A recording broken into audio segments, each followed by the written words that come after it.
তো ভোলার বিশিষ্ট মোস্তফা কামাল বাস স্ট্যান্ডে এখন মানে যেই জিনিসটা দেখা গিয়েছে গতকাল রাত মঙ্গলবার, তো মঙ্গলবার মাগরিবের পর থেকেই বলতে গেলে যেটা আসলে বলা যায়, মঙ্গলবার মাগরিবের পর থেকেই কিন্তু এদিকে সংঘর্ষর মানে ফুল আসল উদ্দেশ্যগুলো দেখা গিয়েছে। তো ভোলার যেই বিশিষ্ট মোস্তফা কামাল বাস স্ট্যান্ড, তো এটার আসল মানে যেই এলাকাগুলোর সাথে এটার যেই যোগাযোগ ব্যবস্থা সেটা হলো সবচেয়ে অন্যতম একটি জনপ্রিয় এলাকার নাম বলতে গেলেই চরপেশন। তো চরপেশনে প্রায় মানে এখন যারা যাত্রী আছে তারা কিন্তু চরপেশনের ঢাকা যাওয়ার পথে কিন্তু কেউ কেউ সকালবেলা যারা যেত ঢাকা, তো তারা সবাই এই ভোলার মোস্তফা কামাল বাস স্ট্যান্ডের সামনে দিয়েই কিন্তু ইলিশা হয়ে কিন্তু অনেকজনে ঢাকা যেত। কিন্তু এখন অনিষ্টকালের জন্য বাস চলাচল বন্ধ করে দেওয়া হয়েছে।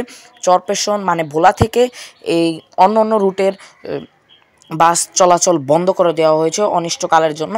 তো চরপেশনে এখন একটা কথাই না বললো না, এদিকে কিন্তু বাস দিয়ে ব্যারিকেড দেওয়া হয়েছে, আর এদিকে ধাউ ধাউ করে কিন্তু সংঘর্ষ মানে ধাউ ধাউ করে কিন্তু আগুন জ্বলছে, আর সংঘর্ষ কিন্তু দুই দলের ভিতরে সংঘর্ষ বেড়েছে, সিএনজি আর হলো এই বাস মালিকদের মানে বাস মালিকদের সাথে।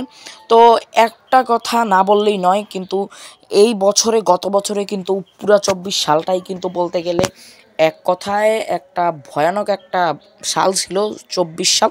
কিন্তু 25 সালের শুরুতে এসেও যেটা আমরা দেখতে আসি, 25 সালের শুরুতেও কিন্তু এরকম ভয়াবহ জিনিসগুলো ঘটছে অহরহ। যেমন 25 সালের শুরুতেই কিন্তু ঢাকা হাজারীবাগে আগুন ধরেছিল, তো এখন ধরেছে দ্বীপ জেলা ভোলা চরপেশনের সংঘর্ষ। এই যে বাস সামনে যেটা দেখতে পাচ্ছেন, এই বাসটা দিয়ে কিন্তু এরা ব্যারিকেড দিয়ে রেখেছে। তো এখন আমরা একটু মানুষের কাছ থেকে শুনবো তাদের কি মতামত, তারা কি বলছে।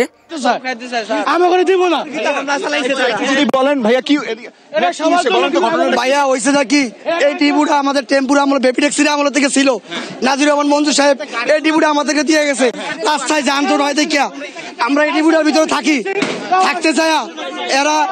এরা কি করছে, পৌরসভারে কইছে এই টিপুটা আমাদের বাড়ি করে দিতে, এই টিপু থেকে আমাদেরকে বাড়ি করে দিতে পৌরসভা তো এরা কন্ট্রাক্ট আনছে। আমরা কইছি না, যদি ভাড়া লাগে ডিবু ভাড়া আমরাও দিমু, আমরাও ডিবু ভাড়া দিমু। এই যে তোমাদের গাড়ি আগুন জ্বলতেছে, ফায়ার সার্ভিস তো যারা সিএনজির মানে যারা সিএনজি চালক ছিল, যারা সিএনজির মালিক, তো তাদেরকে যখন জিজ্ঞাসা করা হয়েছিল তখন তারা শুধু একটাই কথা বলছে যে আগে আমরা মানে সিএনজি ভোলা জেলায় একটু কম চলছিল, তো আমরা আমাদের মানে কাজ অনুযায়ী আমরা আমাদের মানে সিএনজির আসলে একটা কথা বলতে গেলে কি, সিএনজির যেসব পারমিটগুলো আছে সব অনুযায়ী তারা 1000টা পারমিট মানে সিএনজির 1000টা সিএনজি তারা সরকারের কাছ থেকে বলে আবেদন নিয়েছিল 1000টা সিএনজি চালানোর ভোলা জেলায়।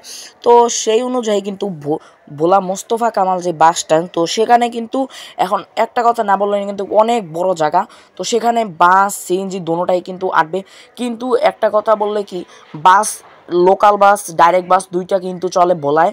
তো বলা হলো একটা দ্বীপ, তো এই দ্বীপে কিন্তু প্রতি বছর কিন্তু পুরো একটা আইল্যান্ড, আশেপাশে পুরো নদী নালা খাল বিল, তো সব কিছু মিলিয়েই কিন্তু ভোলার মানুষের কিন্তু দুর্ভোগের মানে শেষ আর সীমা নেই। কারণ এখানে যদি আমরা আরও একটু কিছু কথা শুনি মানুষদের কাছ থেকে, তো আপনারা বুঝতে পারবেন যে তাদের এখন কি করা উচিত। পারমিট ছিল না বলছে যে নোয়াখালী লক্ষ্মীপুরে গাড়ি চলবে না, বোলার নাম্বার দিলে গাড়ি চলবে। আমরা বোলার নাম্বার করার পরও, সরকারের ব্যাট দেওয়ার পরও আমাকে গাড়ি কেন ভাঙচুর করবে, কেন আমরা কি সরকারের পারমিট দিই না? ঘটনা কি নিয়ে আজকে স্ট্যান্ডের কথা ওরা এই দেশে এককভাবে রাজত্ব করবে, ওরা সিএনজি চালাইতে দিবে না। ওরা চায় যে শুধু সরকার ওরা বাস চালাইবে, সারা বাংলাদেশে সিএনজি চলে, ট্যাক্স দেয়, ভ্যাট দেয়, রুট পারমিট দিয়ে গাড়ি চালায়। আমরা সরকারের শব্দ অনিষ্টকালের জন্য ভোলা চরপেশন রুটের বাস চলাচল বন্ধ, কিন্তু সিএনজি চলাচল এখনো বন্ধ করে নাই, এটার আমরা কোনো পোস্ট দেখি নাই। তো এখন আমরা সিএনজি মালিক পক্ষর কাছ থেকে কিছু শুনবো, তো তিনি যেটা বলে আমরা একটু শুনি।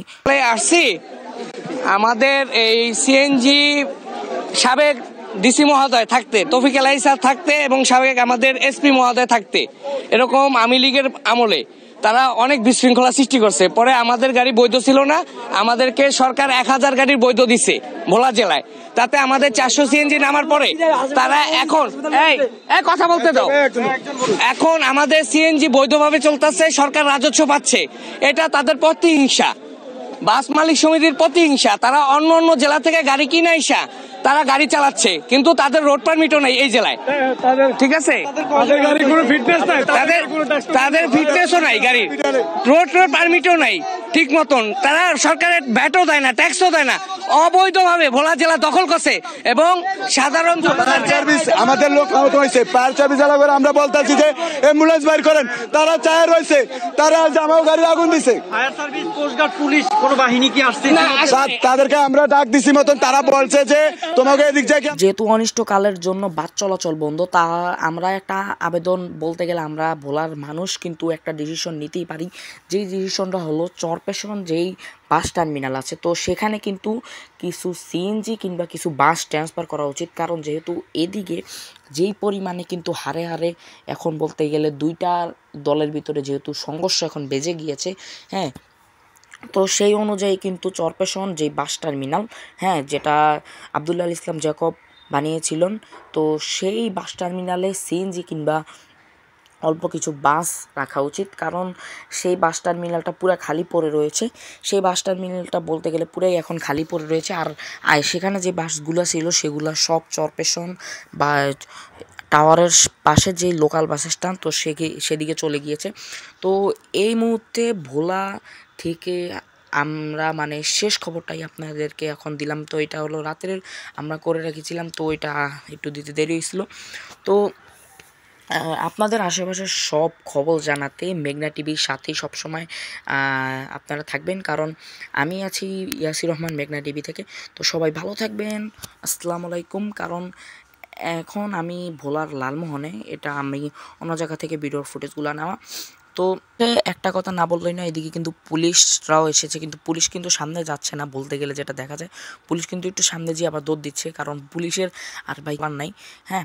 তো পাশেই কিন্তু ফায়ার সার্ভিসের অফিসার ধাউ ধাউ করে যেভাবে আগুনগুলা জ্বলছে, হ্যাঁ, তো আগুনটা নিবানো উচিত। কারণ এত মানে ভয়ঙ্কর 2025 এই শুরুটা, 24ও কিন্তু এরকম শুরু হয়ে 24 পুরাটাই মানুষের পুরা মানে বলতে গেলে 24 সালটা পুরো সারা বাংলাদেশের সারা পৃথিবীর মুখে একটা হুমকির সাল ছিল। 25ও কিন্তু ঠিক সেরকমভাবেই দেখা যাচ্ছে। তো এই মুহূর্তে ভোলা সদর থেকে শেষ খবর।